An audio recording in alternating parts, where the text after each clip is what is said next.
श्री स्वामी समर्थ. आपण तसं तर अमावस्येला, पौर्णिमेला किंवा एखाद्या विशेष प्रसंगी तसेच आठवड्यातून एकदा किंवा महिन्यातून एकदा देव धुत असतो. देव स्वच्छ कसे करायचे अगदी जादुई ट्रिकनं हे आज तुमच्यासोबत शेअर करणार आहे.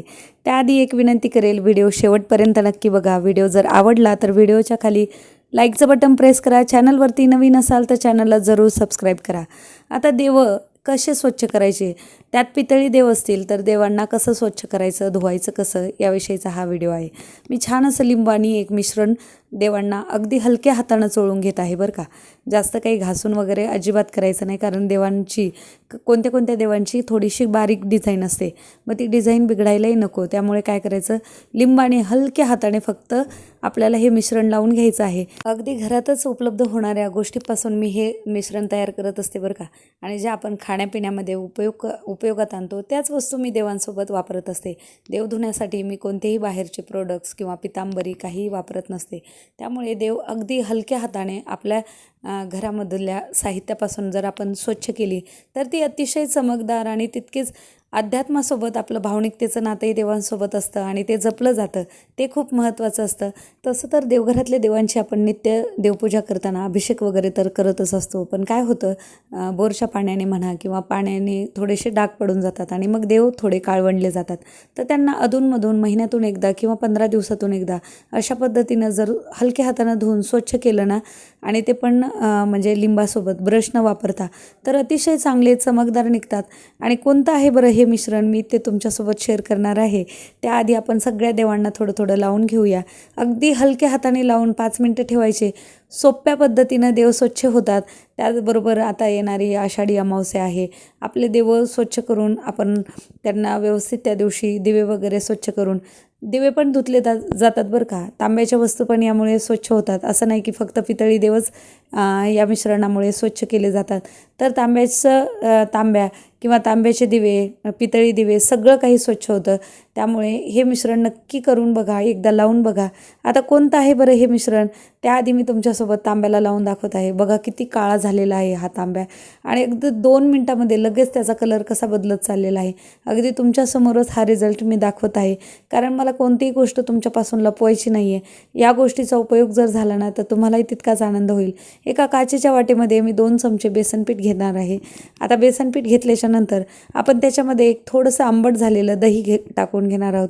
2-3 चमचे टाकून घ्यायचं. दह्यामुळे काय होतं बघा, देवांना एक छान अशी चकाकी आणि मुलायमता येते. त्यामुळे दही आवर्जून वापरायचं. त्याच्यामध्ये मी घरातला लिंबू पिळून घेणार आहे. लिंबू जर नसेल तर लिंबूसत्व तुम्ही याच्यामध्ये टाकून घेऊ शकता. मी लिंबू होता म्हणून लिंबू पिळून घेतलेला आहे. आणि आता इथे 1 चमचा मी बेकिंग पावडर घेणार आहे. बेकिंग पावडर घेतल्याच्या नंतर छान असं मिक्स करून घ्यायचं. त्याचबरोबर 1 चमचा मीठ टाकायचं. मीठ टाकल्याच्या नंतर 1 चमचा बेकिंग सोडा टाकून घेतलेला आहे, जो आपण ढोकळा बनवण्यासाठी वापरतो की नाही, तो पण टाकून घ्यायचा. आणि छान असं मिश्रण करून एकदम ते फसफस फुगलं जातं बरं का, लिंबू जर जास्त असेल तर. माझ्याकडे थोडंसं लिंबू थोडं कमी पडलं, त्यामुळे मी थोडंसं दही अजून टाकून घेत आहे. दही जर जास्त आंबट नसेल ना तर जरा थोडंसं कमी हे होऊन जातं. आता इथं छान असं मिश्रण करून घ्यायचं. थोडंसं पाण्याचाही वापर करू शकता. आता इथं हेच मिश्रण मी देवांना लावलेलं आहे. 5 मिनटं ठेवायचं. आता छान असं चोळून घेतलं. आता एक एक देव मी तुम्हाला धुवून स्वच्छ करून दाखवणार आहे की किती छान असे देव निघले जातात. त्याआधी थोडंसं लिंबाने अजून एकदा चोळून घेते.